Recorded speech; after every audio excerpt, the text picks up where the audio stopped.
Fala pessoal, tudo bem? Alessandro Calliope de volta aqui no Estandarte da Liberdade para o nosso estudo semanal das mensagens dos membros do Coro dos 12 e da primeira presidência na última Conferência Geral. Eu lembro que essa nossa série de vídeos aqui é uma preparação para, além de relembrar as mensagens dos apóstolos e primeira presidência, é também um tipo de contagem regressiva, já que está chegando aí a nossa próxima Conferência Geral em abril, tá bom? Então, para começar, caso ainda não seja inscrito no canal Estandarte da Liberdade, por favor, vai lá, segue a gente no YouTube, segue a gente também nas outras mídias sociais do Estandarte da Liberdade, tá bom? Iniciando o estudo dessa semana, nós vamos ter aqui a mensagem do Elder Christofferson, com o título O Poder Selador. O Elder Christofferson ele faz algumas colocações aqui bem interessantes nessa mensagem dele, e entre elas, o que eu queria começar já mencionando com vocês é uma frase que ele usa, quando ele diz o seguinte: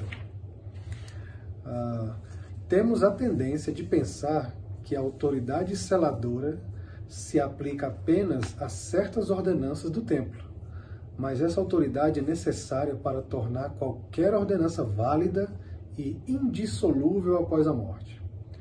O poder selador confere um selo de legitimidade sobre o seu batismo, por exemplo, para que ele seja reconhecido aqui e no céu. Por fim, todas as ordenanças do sacerdócio são realizadas sob as chaves do presidente da igreja e, conforme explicou o presidente Joseph Fielding Smith, abre aspas, ele, o presidente da igreja, deu-nos autoridade. Ele colocou o poder selador em nosso sacerdócio, porque ele porta essas chaves, fecha aspas. Eu, particularmente, sempre associei o poder selador ao selamento ao templo, lá no templo, né? Quando somos selados ao cônjuge, quando somos selados aos antepassados, de forma vicária. Então, na minha mente, essa era a abrangência do poder selador. Mas, segundo o Elder Christofferson aqui, esse poder, na verdade, ele valida, ele dá força, ele dá legitimidade a todas as ordenanças que são realizadas aqui nesta vida e também do outro lado do véu. Ou seja, o poder selador também está sobre o nosso batismo. Olha só que interessante. Eu gostei muito de aprender essa parte aqui com ele. E esse é um dos pontos que faz esse discurso aqui ser bem especial e muito rico de ensinamento doutrinário. Dando continuidade no estudo, o Elder Christofferson menciona a aparição de Moisés no templo de Kirtland, quando ele conferiu então as chaves, né, ao profeta Joseph Smith, as chaves da coligação de Israel. Ele inicia a mensagem explicando e relacionando a coligação de Israel com o poder selador. Ele menciona então em 1836, quando Moisés apareceu a Joseph no templo, menciona também quando Elias apareceu conferindo, né, a chave da dispensação, a autoridade para conectar as gerações, né, tudo que será ligado na terra será ligado nos céus, dando então ali digamos assim, um start nesse trabalho grandioso que é de pesquisar os nossos antepassados, realizar as ordenanças vicariamente no templo do Senhor, para então dar a oportunidade para eles, aqueles que já passaram por essa mortalidade e que não tiveram o privilégio de conhecer o Evangelho, de conhecer e de aceitar essas ordenanças do outro lado do véu, tornando então possível que essas ligações familiares sejam eternas. E então depois de falar sobre esses aspectos, ele vai se direcionando às ordenanças do templo, ao selamento do templo, né? E eu queria compartilhar com vocês uma parte aqui da mensagem dele, com as próprias palavras dele, que ele diz o seguinte: com o acesso ao poder selador, nosso coração naturalmente se volta para aqueles que já se foram. A coligação dos últimos dias pelo convênio atravessa o véu. Na ordem perfeita de Deus, os vivos não conseguem vivenciar a vida eterna em sua plenitude sem estabelecer laços duradouros com os pais, nossos antepassados. Da mesma forma, o progresso daqueles que já estão do outro lado, ou que ainda cruzarão o véu da morte sem o benefício dos selamentos, é incompleto até que as ordenanças vicárias os liguem a nós, seus descendentes, e nos liguem a eles. Olha só que passagem interessante e que ensinamento rico nós temos aqui. O poder selador, ele causa em cada um de nós um desejo natural de nos conectar com nossos antepassados. Isso você deve observar, porque eu já vivenciei isso e sinto isso quando estamos fazendo o trabalho de história da família. Não é animador, não assim, a gente fica entusiasmado quando você está lá colocando as informações e você, por conta de uma pesquisa, seja com um parente que ainda está presente aqui entre nós, você consegue uma foto, consegue uma informação, uma data, e você lança na sua árvore genealógica, e você então começa a ver ali a sua ligação, você vê o seu nome dos seus pais, os avós, às vezes os tios, aí já vai para primos, e começa a expandir essa árvore.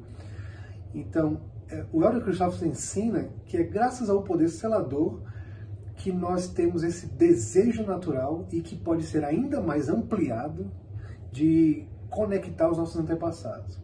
E ele menciona, importante isso, ele menciona que sem essa conexão, sem esse trabalho, nós não podemos alcançar a plenitude da satisfação do poder selador e da conexão familiar. Bem como também aqueles que são nossos antepassados e que já não estão mais nessa mortalidade, também não conseguiriam desfrutar dessa plenitude sem que essas ordenanças sejam realizadas. Então, o poder selador, além de nos trazer inúmeras bênçãos, ele ainda causa em cada um de nós esse desejo, nos dá essa energia de manter vivos os laços familiares e de ter a certeza no nosso coração que as ordenanças aqui realizadas nos templos, elas refletem para aqueles que nós amamos, que estão do outro lado do véu. Que doutrina maravilhosa essa, né? Já se aproximando aqui para o final do nosso estudo dessa semana, o Elder Christofferson toca em pontos delicados, sensíveis, né? Ele menciona aqui sobre pessoas que experimentaram um divórcio em sua vida, em sua família. Sabemos que o casamento foi estipulado, estabelecido pelo Pai Celestial. O casamento entre homem e mulher foi ordenado por Deus. E que ele sente muito naqueles que experimentam a dor do divórcio. Porque quando nós somos selados no templo, aos nossos cônjuges, recebemos as promessas de que se formos fiéis, permaneceremos juntos, mesmo após a morte. Ou seja, a morte não terá efeito para finalizar a nossa união. E é uma promessa maravilhosa. É tudo que nós queremos. Quando nós escolhemos dividir a vida com uma pessoa, queremos estar com ele, com ela, com essa pessoa para sempre. Por diversas razões que não fazem parte do nosso estudo, do nosso debate, podem haver os divórcios, né? Onde essas uniões são quebradas, a falta de confiança, quebra de convênios resulta num possível divórcio. O Elder Christofferson então cita o Elder Bednar a respeito dessa situação para essas pessoas, onde ele diz o seguinte, aspas, para vocês que vivenciaram a dor de um divórcio em sua família, ou sentiram a agonia da confiança violada, lembre-se de que o padrão de Deus para as famílias começa novamente com vocês. Vocês podem fortalecer sua corrente e talvez até ajudar a restaurar os elos quebrados. Esse trabalho será realizado de maneira individual, um por um, fecha aspas. Então eu sei que é um tema bem sensível, que alguns de nossos membros, infelizmente, passaram, alguns passarão, sobre esse terrível mal que parece ser cada vez mais presente nos relacionamentos familiares, né? O Elder Christofferson então menciona uma experiência durante o velório da irmã Holland, a esposa do Elder Holland, né? Falando sobre essa união, o poder selador, e aí ele cita o presidente Nelson, dizendo que o presidente Nelson falou o seguinte, devido ao poder selador, o dia mais importante da vida da irmã Holland não é o dia do nascimento dela ou o da morte dela. Na verdade, o dia mais importante é o dia em que ambos, o Elder Holland e sua esposa, estiveram lá, e ele até menciona, no templo de St. George, e foram selados para o tempo e para a eternidade. Né? E que se os dois permanecerem fiéis aos convênios, como o presidente Nelson acredita, eles terão a oportunidade ímpar, né? Indescritível, de poderem estarem juntos novamente. Né? E essa é uma das promessas que nós carregamos conosco, né? Nos nossos casamentos. Eu lembro do meu selamento com a minha esposa no templo de Recife em 2006. E é lógico que a emoção do momento, né? Ali a preocupação que você tem de tentar aprender tudo, de guardar as informações, te deixa mais tenso do que deveria ser.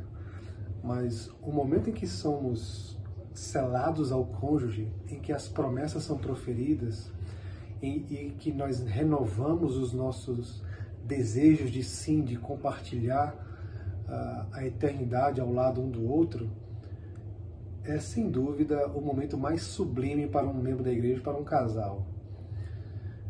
Eu lembro com muito carinho daqueles sentimentos. O nosso selamento tem resultado em experiências maravilhosas, algumas muito amargas, nessa jornada de quase 18 anos que nós estamos juntos. Mas nesse período inteiro, mesmo com os percalços, as tribulações, as tristezas, as quedas, né, existe sempre o ânimo e a esperança que provém do poder selador. Amigos, é esse poder que afeta todas as ordenanças realizadas aqui nesta mortalidade e também no mundo vindouro. Tá bom? Então sempre lembremos que o poder selador não é restrito ao selamento lá do templo, mas ele está presente em todas as ordenanças do sacerdócio. E eu fiquei bem assim, grato de ter estudado novamente esse discurso, de ter talvez prestado um pouco mais atenção em alguns detalhes, em especial em que o Elder Christofferson fala que o poder selador está presente em todas as ordenanças do sacerdócio. Que bacana, né? Que especial. Esse foi então o nosso estudo dessa semana. Mensagem do Elder Christofferson, o poder selador. Você pode ir lá no YouTube do Estandarte da Liberdade e você vai ver que tem lá uma série onde toda semana nós estamos lançando um vídeo sobre o estudo de um dos discursos dos membros do Coro dos 12 e da primeira presidência que vai finalizar essa nossa série. Também tem muitos outros conteúdos lá sendo contados sobre a história dos templos, tem as lives semanais, tem as redes sociais lá, o Instagram, TikTok, o Facebook, tudo sendo lá muito bem preparado por voluntários e pelo nosso querido irmão Antônio Carlos também. Tá bom? Compartilha nosso conteúdo, comenta, deixa um comentário aí sobre a parte que você mais gostou do seu discurso e a gente se encontra então na próxima semana. Tchau, pessoal!